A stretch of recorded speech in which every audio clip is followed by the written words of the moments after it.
दोस्तों, क्या आप ब्रह्म मुहूर्त के बारे में जानते हैं? दोस्तों, मात्र 7 दिनों तक लगातार ब्रह्म मुहूर्त के समय अगर आप इस विधि को बेड पर लेटे लेटे या बैठकर अभ्यास करते हैं तो आपकी कोई भी मनोवांछित मनोकामना, इच्छा या प्रार्थना पूरी हो जाती है। आपको इस विधि का अभ्यास ब्रह्म मुहूर्त में करना है। इसीलिए सबसे पहले हम ब्रह्म मुहूर्त के बारे में जान लेते हैं और फिर इसके विधि के बारे में बात करेंगे। ब्रह्म मुहूर्त प्रातः काल के उस विशेष 1 घंटा 36 मिनट के समय को कहते हैं जो सुबह 4 बजे से लेकर 6 बजे तक रहता है। लेकिन इस विषय में कुछ और भी मान्यताएं हैं। अगर हम प्राचीन ग्रंथों का अध्ययन करें तो उनके अनुसार रात्रि को 4 कालों में विभाजित किया गया है, जिसमें पहला काल है रुद्रकाल। रुद्रकाल शाम 6 बजे से लेकर रात्रि 9 बजे तक प्रभावी रहता है। उसके बाद दूसरा काल है राक्षस काल। राक्षस काल रात्रि 9 बजे से लेकर 12 बजे तक प्रभावी रहता है। फिर उसके बाद तीसरा काल आता है गंधर्व काल। रात्रि 12 बजे से लेकर भोर के 3 बजे तक प्रभावी रहता है। और फिर आता है चौथा काल, यानी कि जिसे अंतिम प्रहर भी कहा जाता है, वह है मनोहर काल। मनोहर काल भोर के 3 बजे से लेकर सुबह के 6 बजे तक प्रभावी रहता है। ब्रह्म मुहूर्त के समय की जो मान्यताएं हैं वह मनोहर काल यानी कि 3 से 6 बजे के बीच में ही पड़ता है। हालांकि और देशों में सूर्योदय के समय में मतभेद रहता है। अतः कोई एक निश्चित समय ब्रह्म मुहूर्त का हर स्थान का एक ही नहीं बताया जा सकता। लेकिन यदि आप मनोहर काल के बीच में यानी भोर 3 बजे से लेकर सुबह 6 बजे के बीच में किसी भी समय जल्दी उठते हैं तो यह समय अमृत वेला यानी ब्रह्म मुहूर्त का समय ही माना जाएगा। अगर हम ब्रह्म मुहूर्त का शाब्दिक अर्थ को समझने की कोशिश करें तो ब्रह्म का मतलब होता है देव, अर्थात जो ज्ञान के देवता है, और मुहूर्त अर्थ बेला यानी समय, एक ऐसा समय जिसमें हम ज्ञान को समझने का प्रयत्न करते हैं, यानी कि ज्ञान को समझने का जो समय है उसको हम ब्रह्म मुहूर्त कहते हैं। ब्रह्म मुहूर्त का बहुत ही महत्वपूर्ण चर्चाएं हमारे शास्त्रों में की गई है। ब्रह्म मुहूर्त में जो ब्रह्मांड है और जो देव शक्तियां हैं वह वातावरण में विचरण करती रहती है। और अगर आपकी नींद इस समय के दौरान अचानक खुल जाती है तो इसका मतलब देव ऊर्जा आपसे संपर्क करना चाहती है। इसलिए जब आप इस समय में उठकर ध्यान जैसी शुभ क्रियाएं करेंगे तो आपका शरीर ऊर्जाओं से भर जाएगा। इस समय बहने वाली वायु को अमृत वायु कहा जाता है, क्योंकि सारा प्रदूषण और सारी दूषित वायु समाप्त होकर वातावरण में ऑक्सीजन के रूप में व्याप्त रहती है। और रात के समय ओस पड़ने के कारण इस समय वायुमंडल दिन की अपेक्षा काफी शीतल रहता है और मनोहर रहता है। इस समय वातावरण बिल्कुल शांत होता है और इस समय सोकर उठने के कारण हमारी मस्तिष्क की सभी क्रियाएं भी बिल्कुल शांत होती हैं।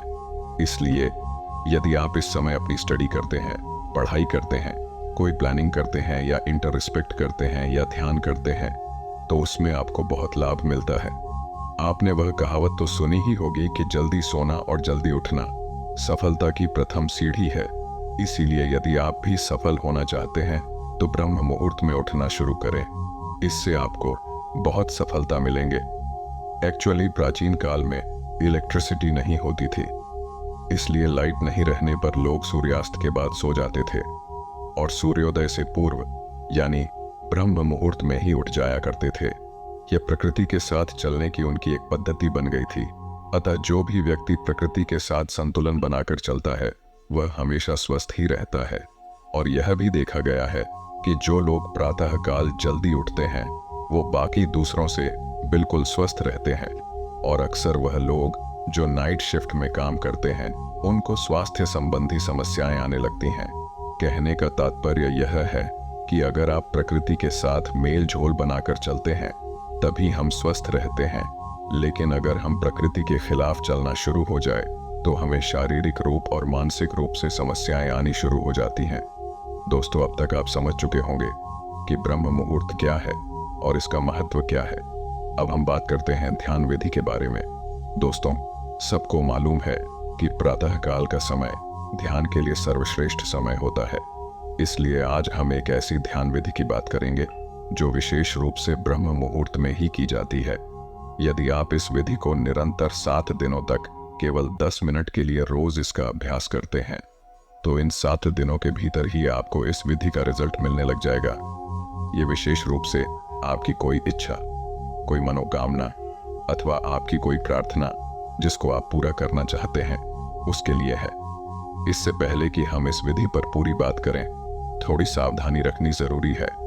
जैसे कि ऐसे लोग जिनको हृदय से संबंधित कोई कष्ट है, हृदय से संबंधित कोई बीमारी है, या जिनको रक्तचाप की समस्या, ब्लड प्रेशर की समस्या रहती है, वह इस विधि का अभ्यास ना करें। इसलिए क्योंकि इस विधि के अंदर हमें सांस को रोक कर रखना पड़ता है। अब कैसे इसको करना है, चलिए जानते हैं। यह एक बहुत ही चमत्कारिक विधि है और बहुत जल्दी अपना रिजल्ट देती है। इसका कारण इस विधि में हम अपना ध्यान अपने आज्ञा चक्र पर स्थित रखते हैं और आज्ञा चक्र हमारा एक ऐसा चक्र है जो हमारे संकल्प का स्थान है। अगर हम इस चक्र पर केंद्रित होकर कोई प्रार्थना करते हैं, कोई संकल्प को दोहराते हैं, तो वह संकल्प या प्रार्थना बहुत जल्द पूरी हो जाती है, क्योंकि इस चक्र का कार्यक्षेत्र ही यही है। इसे हम संकल्प चक्र भी बोलते हैं। वह इसीलिए क्योंकि इस चक्र पर ध्यान लगाने से हमारे संकल्प पूरे होते हैं। जैसे कि अगर हम कोई आज्ञा करें तो वह आज्ञा पूरी हो जाती है। वैसे ही सबसे पहले आप अपनी कोई एक मनोकामना ले, जैसे कोई भी ऐसी इच्छा है जो आप पूरा करना चाहते हैं, उसको अच्छी तरह डिसाइड कर ले कि मेरी यह इच्छा है, मेरी यह मनोकामना है, यह पूरी होनी चाहिए। क्योंकि आपको 7 दिनों तक केवल उसी इच्छा की पूर्ति के लिए ही इस ध्यान विधि का अभ्यास करना है। इसलिए सबसे पहले आप अपनी एक इच्छा डिसाइड कर लें, फिर अपना ध्यान शुरू करें।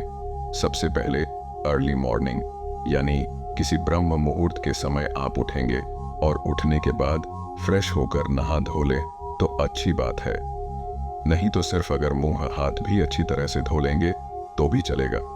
और फिर उसके बाद आप अपने घर के मंदिर में, पूजा स्थल में या अपने ध्यान कक्ष में ध्यान तो होकर बैठ जाएं। ध्यान रखें कि वह जगह ऐसी हो जहां से बाहर की प्राणवायु भी आपके कमरे के भीतर प्रवेश करती हो, क्योंकि इस विधि को हम प्रातःकाल ब्रह्म मुहूर्त में करते हैं। अतः इस समय आपको शुद्ध प्राणवायु की जरूरत रहेगी।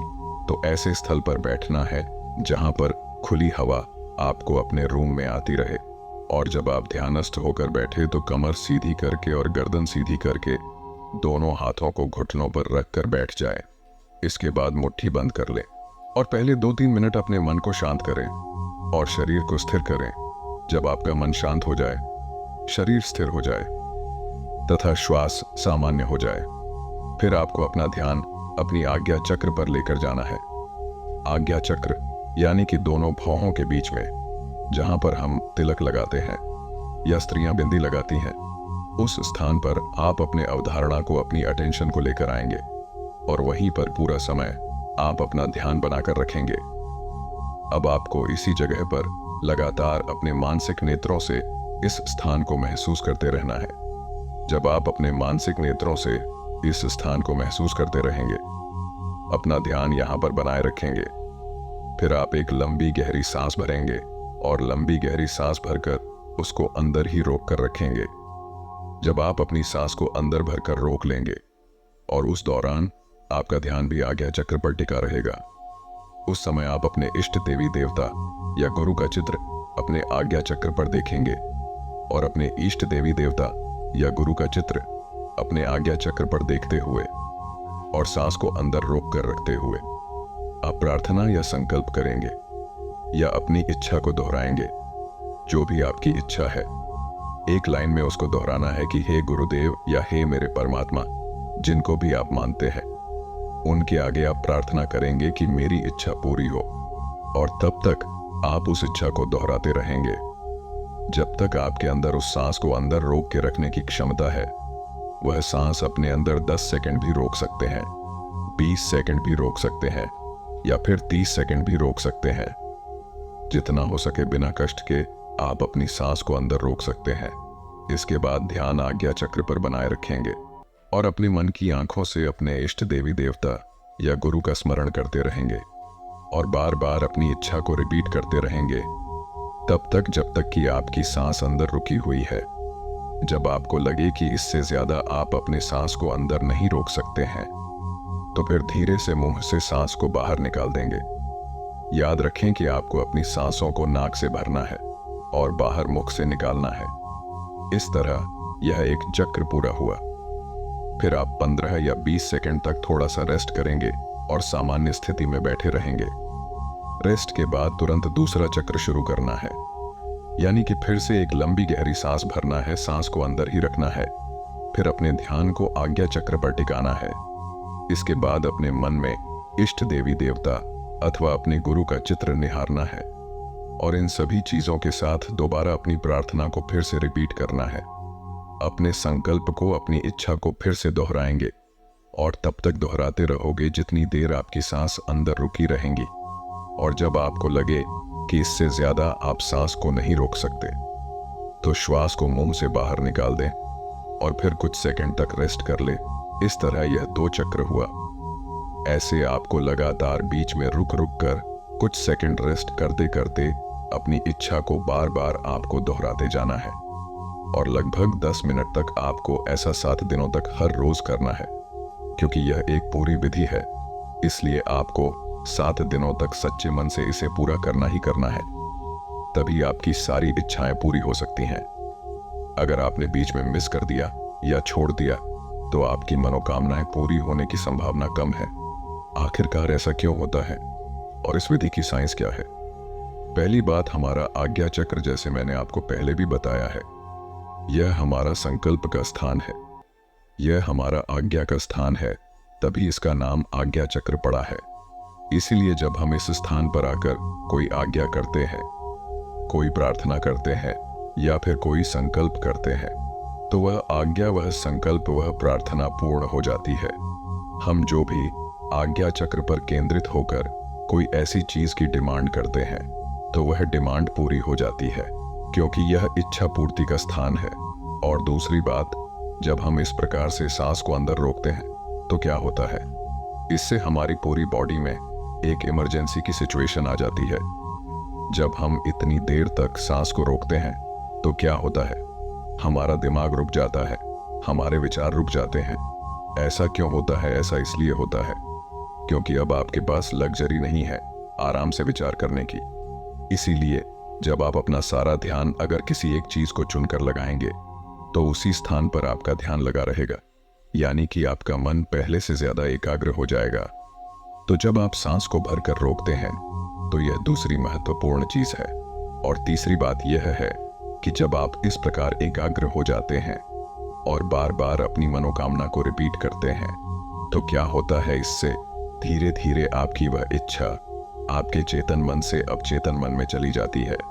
यानी वह इच्छा 1 दिन बाद, 2 दिन बाद या 3 दिन बाद जो विचार आप बार बार दोहरा रहे हैं वह आपके अवचेतन मन में जाना शुरू हो जाता है, जो हमारे मन का गहरा तल है। और अगर आप किसी विचार को अपने अवचेतन मन में, यानी कि अपने सब कॉन्शियस माइंड में उतार देते हैं, तो लॉ ऑफ अट्रैक्शन के अनुसार वह इच्छा आपकी पूरी हो जाती है। यही इसकी साइंस है। इसमें तीनों चीजें विशेष रूप से कार्य करती हैं। पहला, आज्ञा चक्र, क्योंकि यह आज्ञा का स्थान है, इसीलिए हमारी आज्ञा को पूरा करता है। दूसरा, सांस जब अपने अंदर रोक कर रखते हैं तो शरीर में इमरजेंसी की स्थिति हो जाती है, जिससे आप फालतू के विचार करने से बच पाते हैं और आपका मन एकदम से एकाग्र हो जाता है। तीसरी चीज, जब आप अपने अवचेतन मन को खोल रहे होते हैं तब आपकी जो इच्छा है वह आपके अवचेतन मन में चली जाती है, जिससे उस इच्छा पूर्ति के द्वार खुलने शुरू हो जाते हैं। और एक और जो सबसे महत्वपूर्ण बात है वह, आप इस विधि को ब्रह्म मुहूर्त के समय में कर रहे हैं। ब्रह्म मुहूर्त का समय की जो विशेषता है वह मैंने शुरू में ही आपको डिटेल में बता दिया है कि अगर हम कोई विधि ब्रह्म मुहूर्त के समय में करते हैं, यानी प्रातः काल में करते हैं, तो यह समय देवताओं का समय है, परमात्मा का समय है। अतः इस समय में आप अपने शुद्ध मन से कोई भी प्रार्थना करते हैं तो वह प्रार्थना आपकी जरूर सुनी जाती है। तो अब आप पूरी तरह समझ चुके होंगे।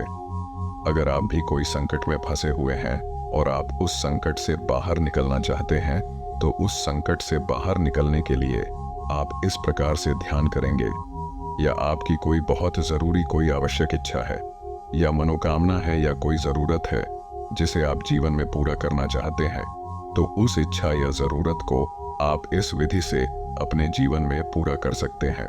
एक बात और, ऐसी कोई भी इच्छा पूर्ति के लिए इस विधि का प्रयोग ना करें जिससे दूसरे का नुकसान हो, अन्यथा इसके दुष्परिणाम के जिम्मेदार आप खुद होंगे। बाकी वीडियो को लाइक और चैनल को सब्सक्राइब करना ना भूलें।